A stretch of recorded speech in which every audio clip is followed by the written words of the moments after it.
Il y a un moment précis où le cœur cesse de tendre la main. Pas par cynisme, pas par orgueil, mais par épuisement. L'amour a brûlé trop fort, trop longtemps, et il n'a laissé derrière lui qu'un champ de cendres. Ceux qui n'arrivent plus à faire confiance ne sont pas froids, ils sont carbonisés. Ils ont aimé jusqu'à se dissoudre. Ils ont tout donné, tout pardonné, tout cru. Et quand la dernière illusion s'est effondrée, quelque chose s'est éteint à l'intérieur. Ce n'est pas le cœur qui meurt, c'est la croyance qu'il existe encore un endroit sûr pour y déposer son amour.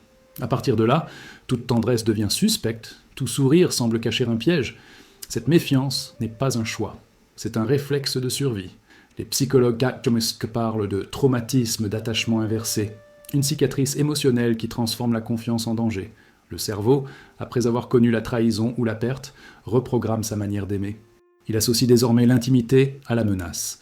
Selon une étude de l'Université de Genève, le cortex préfrontal, chargé d'évaluer les risques, s'active anormalement dans les relations affectives des personnes ayant subi des ruptures douloureuses. Elles n'aiment plus, elles surveillent, elles scrutent les gestes, les silences, les absences, et chaque preuve d'amour devient une alerte. Ce processus est invisible, mais implacable. L'esprit se souvient même quand le cœur veut oublier. Le corps réagit avant la pensée.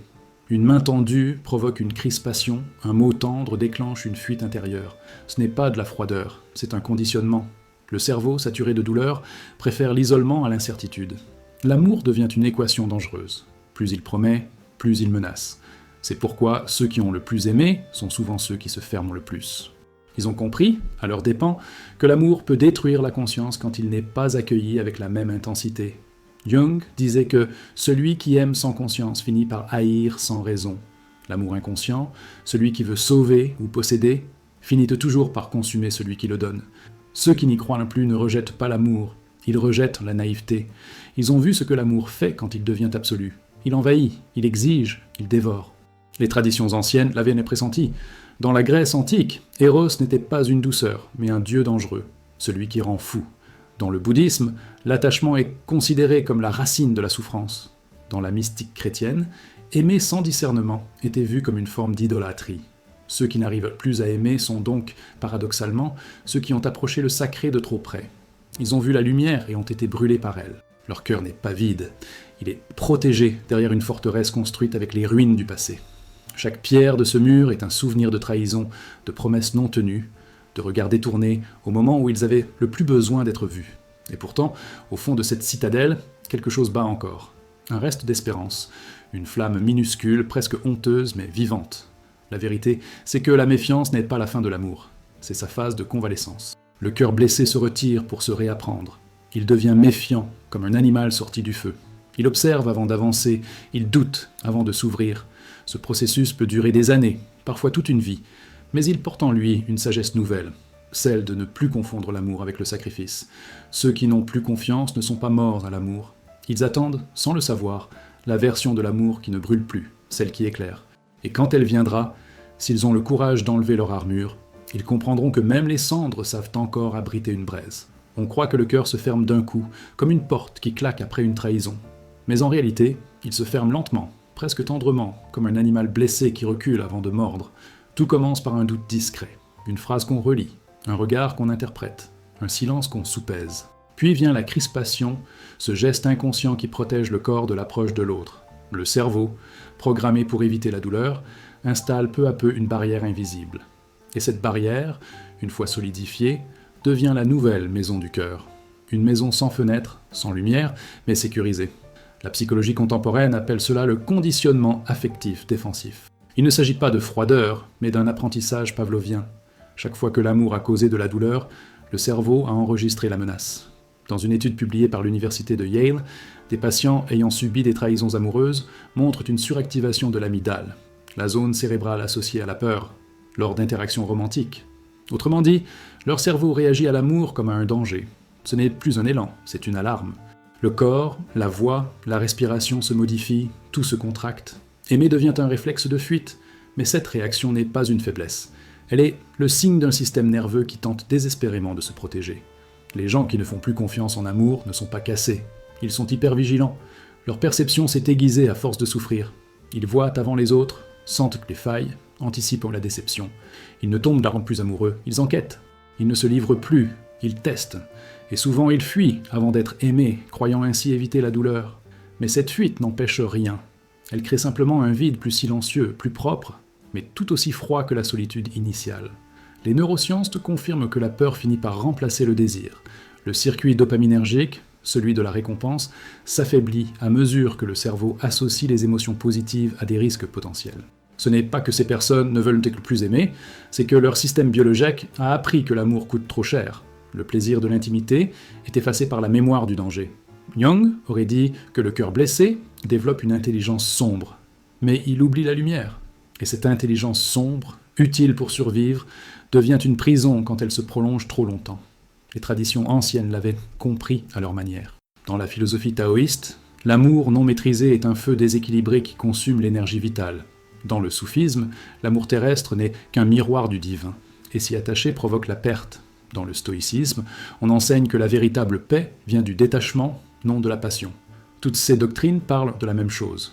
Le cœur doit apprendre à aimer sans se consumer. Ceux qui ne font plus confiance sont ceux qui ont aimé sans structure, sans conscience, sans ancrage. Ils ont confondu la fusion avec la vérité, le chaos avec la profondeur. Le résultat, c'est cette génération d'âmes fatiguées qui se méfient du contact.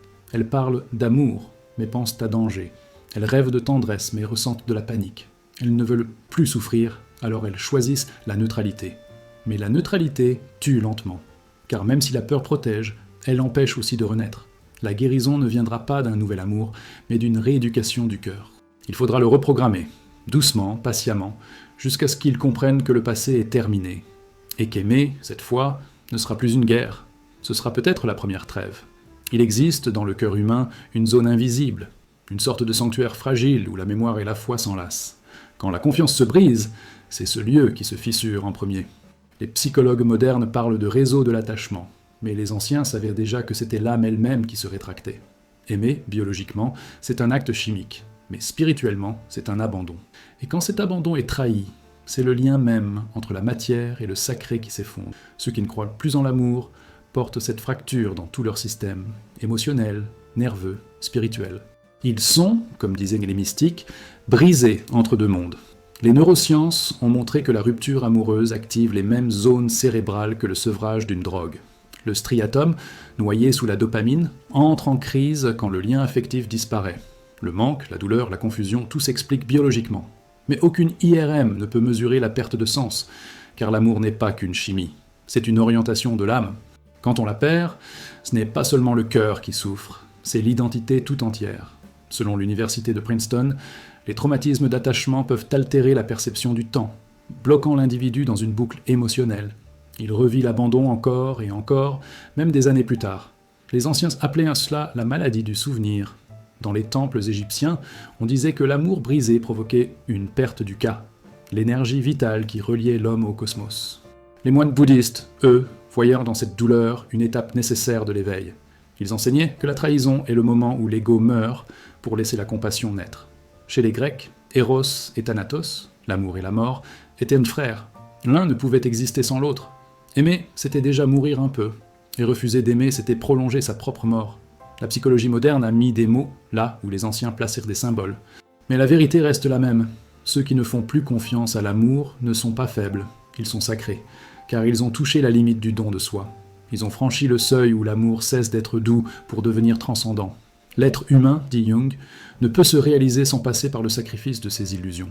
L'amour est cette illusion la plus belle et la plus nécessaire. C'est pourquoi, quand elle s'effondre, l'âme entre en exil.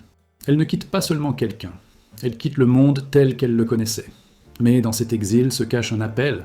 Les traditions spirituelles parlaient d'un retour à la source. Après la désillusion, l'âme était forcée de chercher un autre type d'amour. Non plus celui qui consomme, mais celui qui éclaire. Dans le bouddhisme, c'est la compassion universelle. Dans le christianisme, c'est la charité divine. Dans la philosophie hermétique, c'est la fusion du masculin et du féminin intérieur. L'amour humain n'était qu'un entraînement à ces dimensions plus vastes. Ceux qui ont tout perdu ne sont pas maudits, ils sont appelés. Ainsi, la science et la sagesse ancienne convergent sans le savoir. L'une mesure les circuits neuronaux, l'autre décrit les labyrinthes de l'âme. Mais toutes deux murmurent la même vérité. La confiance brisée n'est pas une fin, c'est une mutation. La douleur d'avoir cru trop fort, trop tôt, trop naïvement, est la signature d'un cœur qui s'apprête à devenir conscient. car l'amour véritable, celui que les anciens appelaient « flamme du centre », ne se trouve pas dans l'autre. Il naît au moment exact où tu cesses de croire que quelqu'un d'autre peut te sauver. C'est à cet instant que la ruine devient un temple, et que ce qui t'a détruit devient ta lumière.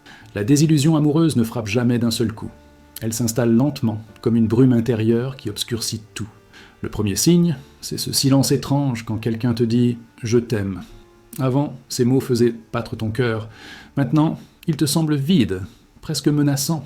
Tu cherches la faille dans la voix, le piège derrière la tendresse. Ton esprit ne reçoit plus l'amour, il l'analyse.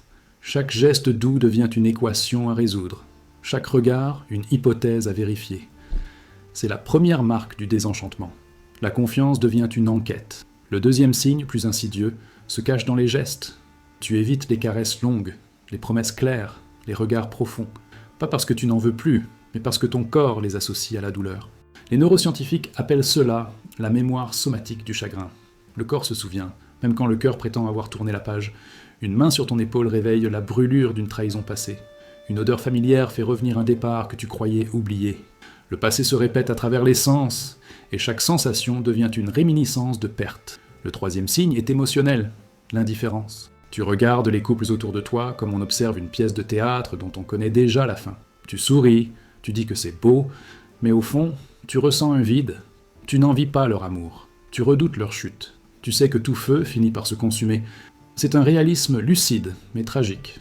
Selon l'Université de Montréal, ce type de cynisme émotionnel n'est pas du pessimisme, mais une stratégie d'adaptation.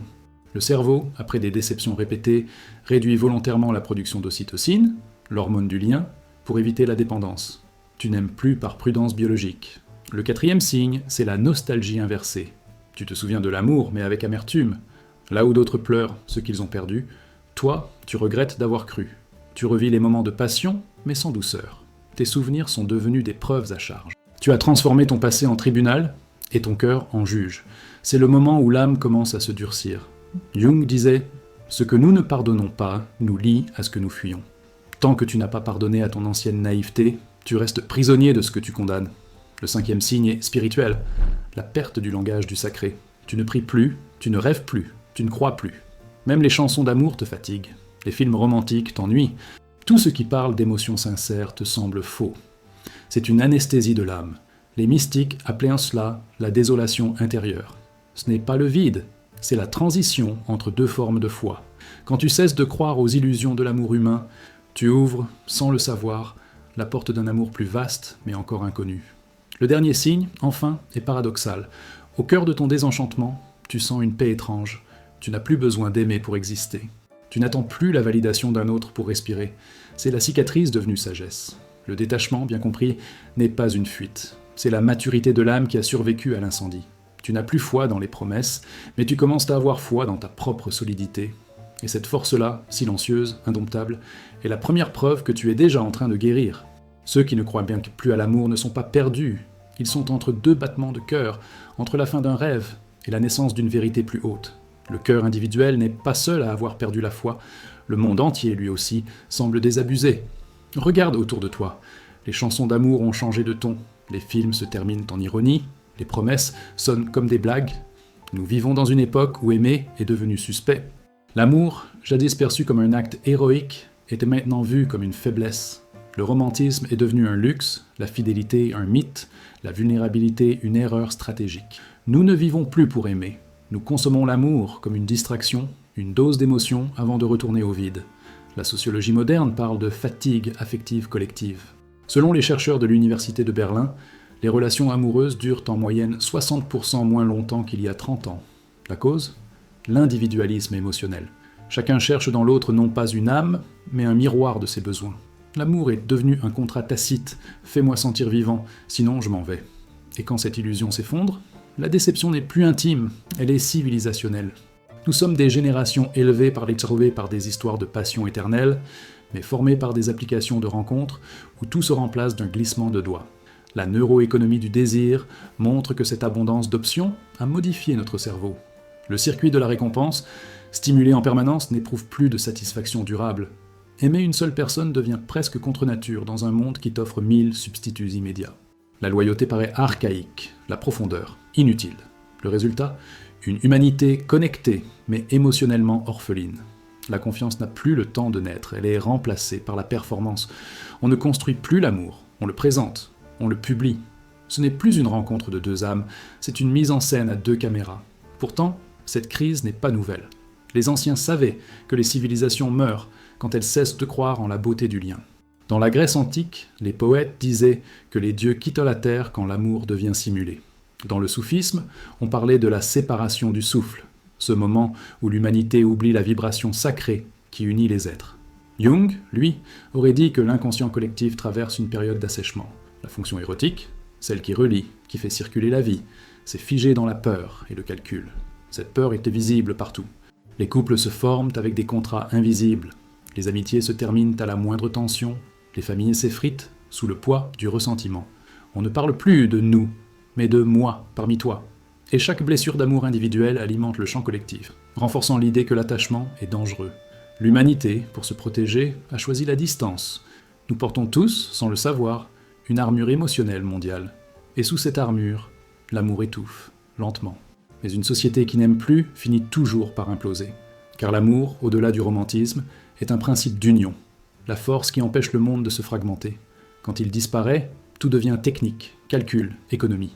Les relations humaines se réduisent à des échanges utilitaires, les gestes perdent leur chaleur, les mots deviennent mécaniques. C'est pourquoi cette ère d'indifférence est peut-être le seuil d'un effondrement, mais aussi d'un réveil. Car quand une civilisation touche le fond du désenchantement, elle redécouvre parfois le besoin d'authenticité. Ceux qui ne croient plus à l'amour sont les premiers témoins de cette mutation. Ils portent la douleur de la transition. Leur cœur fatigué est le baromètre d'un monde malade du mensonge. Et peut-être, sans le savoir, ils préparent déjà le retour d'un amour plus vrai. Un amour débarrassé des illusions, des contrats, des fictions. Un amour qui ne cherche pas à posséder, mais à comprendre. Car tôt ou tard, après tout effondrement, vient une renaissance. Et si le monde entier a cessé de croire à l'amour, c'est peut-être pour apprendre, enfin, à aimer autrement.